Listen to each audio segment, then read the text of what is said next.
Iran ইসরায়েলের সংঘাতের উত্তাপ ছড়াতে শুরু করেছে ইউরোপের রাজপথেও। মধ্যপ্রাচ্যের যুদ্ধবাজ নীতির বিরুদ্ধে ফ্রান্সের রাজধানী প্যারিসের রাজপথে নেমেছে শত শত মানুষ।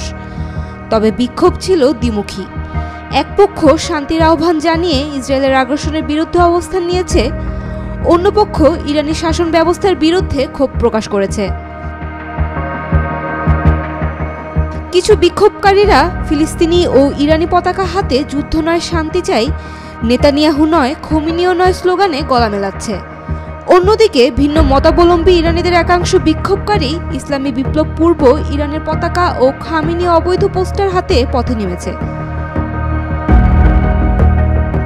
সব মশার বিরুদ্ধে সুরক্ষা দিতে এলো বসুন্ধরা এক্সট্রিম অ্যারোসল, মশার বিরুদ্ধে এক্সট্রিম সুরক্ষা। তেল আবিবের হামলার বিষয়ে ইউরোপীয় ইউনিয়নের ভূমিকা নিয়েও উঠেছে প্রশ্ন। ইউরোপীয় ইউনিয়নের ইসরায়েলের আত্মরক্ষার অধিকার রয়েছে বলা মন্তব্যের কড়া সমালোচনা করেন বিক্ষোভকারীরা। এক বিক্ষোভকারী বলেন,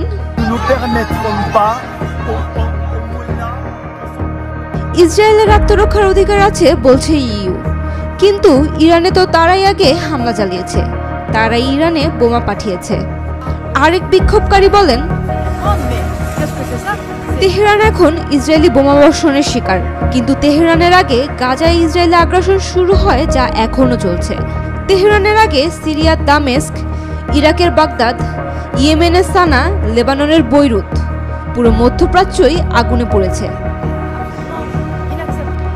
অন্যদিকে পাল্টা বিক্ষোভকারীরা কেউ কেউ দাবি করছেন ইরানে আক্রমণ করে ইসরায়েল ইরানিদের স্বৈরতন্ত্র থেকে রক্ষা করছে।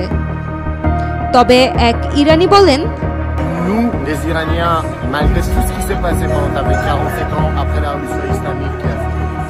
আমরা ইরানের বর্তমান শাসন চাই না, কিন্তু সেটা সরাতে পশ্চিমাদের বোমার দরকার নেই।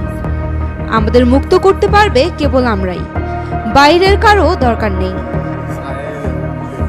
উল্লেখ্য, ইসরায়েলের রাইজিং লায়ন অভিযানের জবাবে ইরানের ট্রু প্রমিস 3 পাল্টা হামলার পর আন্তর্জাতিক পরিসরে এই বিক্ষোভ আগুনের মতো ছড়িয়ে পড়েছে। বিশ্লেষকরা বলছেন, যুদ্ধ এখন শুধু মধ্যপ্রাচ্যে সীমাবদ্ধ নেই, যুদ্ধ এই গণ্ডি পেরিয়ে ঢুকে পড়েছে বিশ্ব রাজনীতির নকশায়। Saim Akhtar, Daily Sun. For more updates, follow us on Facebook, subscribe our YouTube channel, get the latest update on www.daily-sun.com.